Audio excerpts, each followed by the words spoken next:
your source for exploring the future of clean energy. I'm Steve Hill, CEO of New Hydrogen, and today we have an exciting conversation lined up for you. Our guest is Vladimir Dvorkin, an expert at the forefront of the energy transition. Vladimir is an assistant professor in electrical engineering and computer science at the University of Michigan.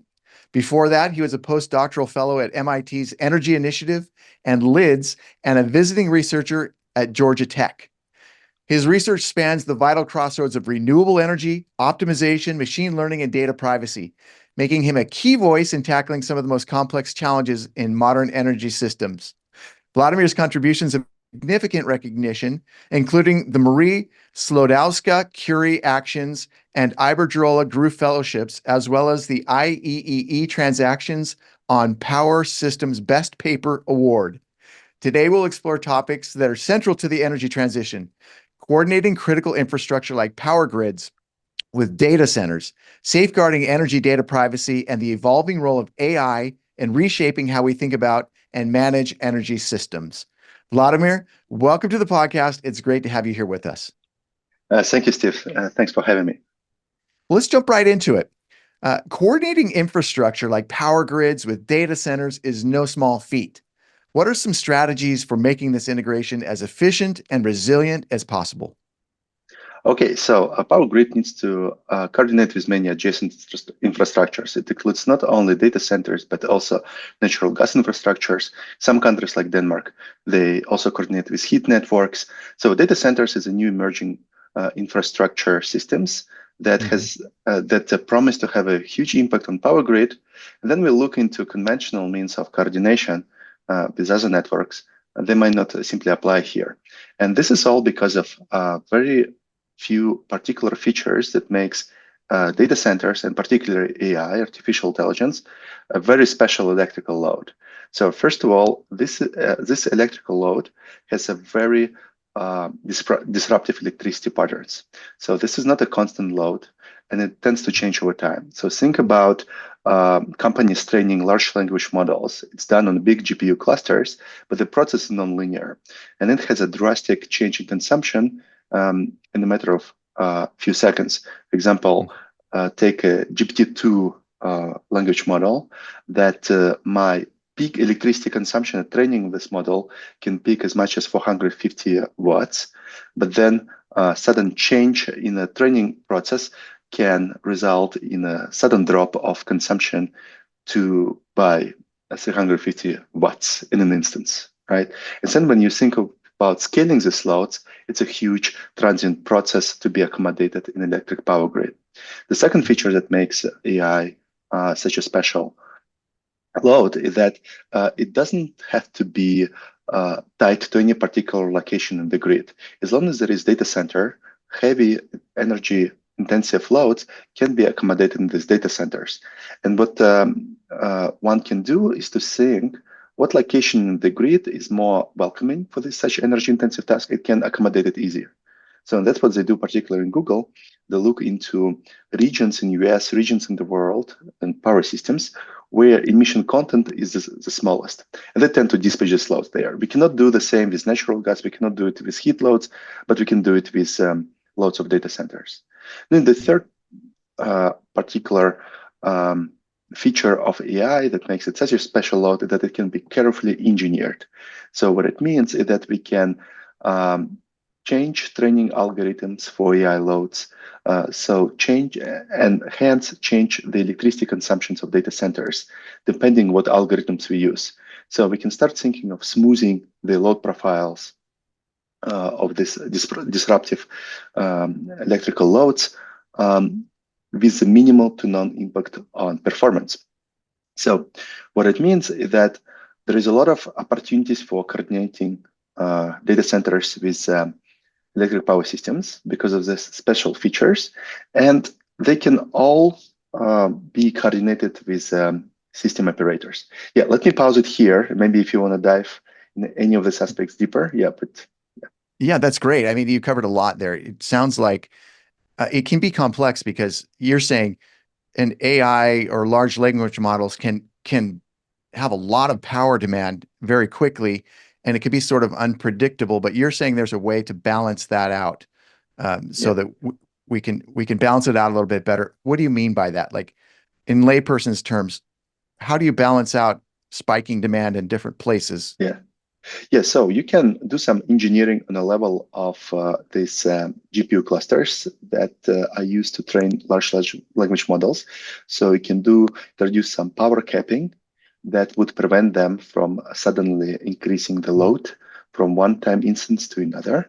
So it will have some effect on performance, meaning that it might take longer to train that model, but Mhm. at least it gets a bit more aware of grid constraints Mhm. and has a less impact on adjusting grid, right? Yeah. And This you is were a saying that mm, electricity, because it's electricity, obviously it's less location dependent than, say, a natural gas might be or something like that. yeah, exactly. You can instantaneously shift the computational load of training some AI model from one data center to another, right? And hence help the grid to accommodate this demand. Yeah, well, that makes sense. Okay. So you're shutting it off in one place. If you get too much demand in one place, you push it off to another place and let them handle it where they may have less demand at that point. Yeah, exactly. Uh, Okay. Well, I mean, one of the things that's interesting is this energy data privacy. It's a big topic these days. Everybody's talking about energy is obviously critical to the infrastructure of nations, security. How can we make sure that data collection from grids is useful for innovation, but also secure for public safety? Yeah, exactly. And this is a big thing because, yeah, the problem that we're talking about, the coordination of data centers with power grids, it's a data intensive problem to be solved, meaning that we need a very detailed model of electric power grid. We need detailed model of our data center, and then quantify the flexibility, bring this all into one, say, optimization problem and find the ideal solution that fits both problems.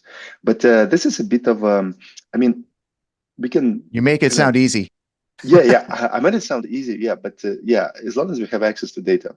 But the problem is because data is proprietary and it's also very sensitive. Electric power systems is a nationally critical infrastructures. Just giving away this data about the systems, it's not possible. And I'm working in this field for quite some years now, and we have some models of the grid, but I'm not sure how well they represent the real power systems out there just because so much secrecy about these infrastructure systems. And the similar applies to data centers. So the question is, yes, how can we take this maybe gray box and make them a bit whiter?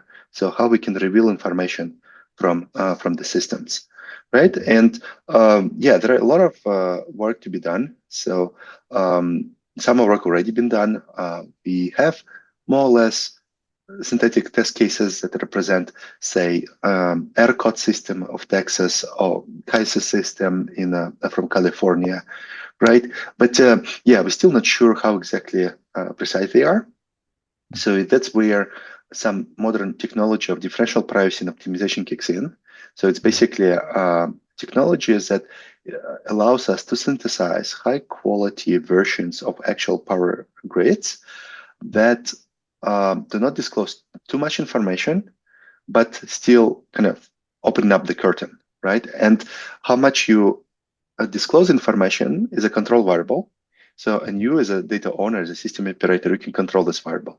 There are interesting trade-offs between how much information you reveal and how much the system is resilient to any impact that can be or damage can be done to the system as a result of releasing this information. So basically, some kind of transparency and cyber resiliency trade-offs that are inherent to this problem. And Yeah, there has to yeah, be some sort of a firewall of information. So you want some of the information, and I'm just going to ask you in a second about that, but just to summarize that, you want some of the information, but you don't want to share all of the information. Some of that information is sensitive. We don't want to pass that out. But can you help us understand what kind of information would be, why wouldn't we would just want to share all of the information? Like, what is that? Like, what is there yeah, about energy information? What's so secret about that? yeah. Let's do it. Let's start from from from principles. What is the data we trying to release from real systems? First of all, it's a topology and network parameters. So you can think of parameters of transmission lines, topology, how grids are connected. So some of this information can be observed from satellites, but actual operational models of system operators, they're classified. If you release this information to public, then there are so many public benefit you can achieve. Investors would have a better understanding of the system, of congestions, of power flow in the system, leverage this information to calibrate their strategies, improve their trading strategies, right? Explicitly maximizing their profits, implicitly helping the system to achieve the minimum of power and cost of supply. Then you can think of electrical loads, right? Understanding what is the demand, you might think as a generator whether to commit to a particular hour in a day or not. So you need this information. You might have some aggregated information, but not really detailed information that can help you to fine tune your trading strategy. Then, so you see some benefit of it, but then there are also risks associated with releasing this data, and this risk, for example, of cyber attacks. So as much as it can benefit investors and traders, it can also benefit cyber adversaries that can get access to detailed grid model and calibrate a vector on attack. What measurements in the system to poison, how to alter the grid model and maybe poison the grid model used by system operators in order to mislead the system dispatch and eventually put the grid down. So this is something that you want to avoid. So when you have these conversations with data owners, system operators, they tend to prioritize the second objective of cyber resiliency more than transparency. And as a result, we have like a gray box, the power grid. We don't know exactly how it looks. Only few information is known. Perfect explanation and fascinating. We don't think about that often, but we can't just disclose all of the information about how our power grids work. But at the same time, it would help us if we knew more about it so that we can make it more efficient, so there can be opportunities for advancement and improvement. But it's a complicated web. So let me ask you one final question as we kind of wrap up with our questioning here. And it's been excellent so far. Thank you.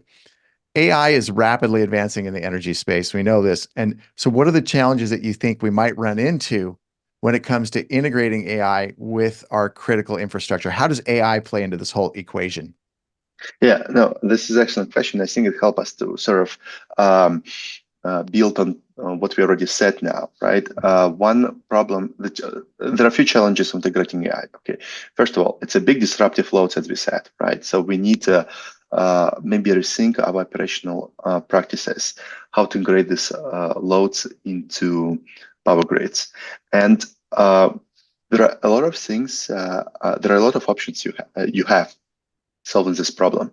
So it's very convenient to think in terms of decision-making timeline in power grids. The decisions that we make in planning and operating the grids, they can start as early as 20 years ahead of actual operations to a few seconds. So, and at every step of this decision-making process and this timeline, there is a potential for solving a problem of integrating AI. So think about years ahead planning. So we need to think of a power grid, how it's going to look like in 10 years from now. So that's where data centers owners like Google, Microsoft, Amazon can already start having conversation with power systems, what their projected demand and how much power supply we need. Not only they can speak to power system operators, but also to individual generator owners. Like recently, the deal between Microsoft and Three Mile Power Plant, right? This is an example of this coordination. So they anticipate a lot of demand, so they need to secure supply of this demand. So this is kind of coordination that you make for 20 years ahead. The challenge here is that this is a solution for long-term solution, and we already need solutions now. So we need to start integrating AI. So in a smaller time scale. So, and this particular, it can be a week or day ahead operations of operational planning of power systems. So you can think of Google and one of the tech companies talking to system operators. Hey, here is our planned consumption. So what is the optimal location, the grid where we should allocate it? Right? It sounds good. The problem is that because of privacy concerns, because of cyber risks, so they don't talk to each other. So there is no data exchange protocols. There is a few conversations. There is some potential on the distribution grid level where tech companies data center owners talk to local utility companies and helping them to sort of accommodate peak loads or like maybe smooth out data center profile around peak hours so to minimize the stress on the grid. Google currently does it with utilities where the data centers are placed. Mhm. But then there is also a lot on a time scale of like hour, minute head of operations. That's where sudden changes to grid can happen. And you can think that system operator suddenly lost a power plant and they need some flexibility from the loads to compensate for loss of power.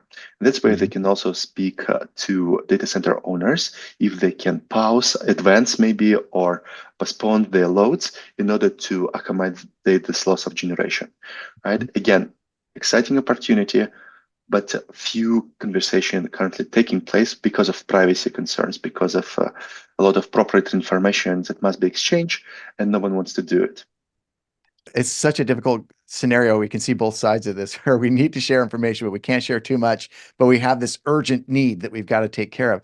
And maybe this is actually a good time to interject a little bit about New Hydrogen and what we do, because we're working on a thermochemical hydrogen production method to create green hydrogen, which could be potentially deployed anywhere there's a heat source. So anywhere there's industrial waste heat, we could potentially produce hydrogen, which could be an energy storage mechanism for some of these data centers and other places that would serve as a backup reserve so that you can switch on and switch off more on a localized basis. So we're early in the process. We're definitely making good progress in our thermal loop technology. And if anyone wants to know about that, you can certainly visit us at newhydrogen.com. But it kind of plays into this whole energy scenario where we got to look at different solutions and ways to kind of solve this problem. And Vladimir, thank you so much for sharing your incredible insights with us today and experience. It's eye-opening. It's clear that the challenges that are of integrating renewable resources and energy, protecting our data privacy, leveraging AI and critical infrastructure are as complex as they ever have been, and they're essential to our shared energy future. So for our listeners, we hope this conversation has shed some light on the incredible work that's been done to ensure a sustainable, secure, and innovative energy transition, security, safety, but expediting this process.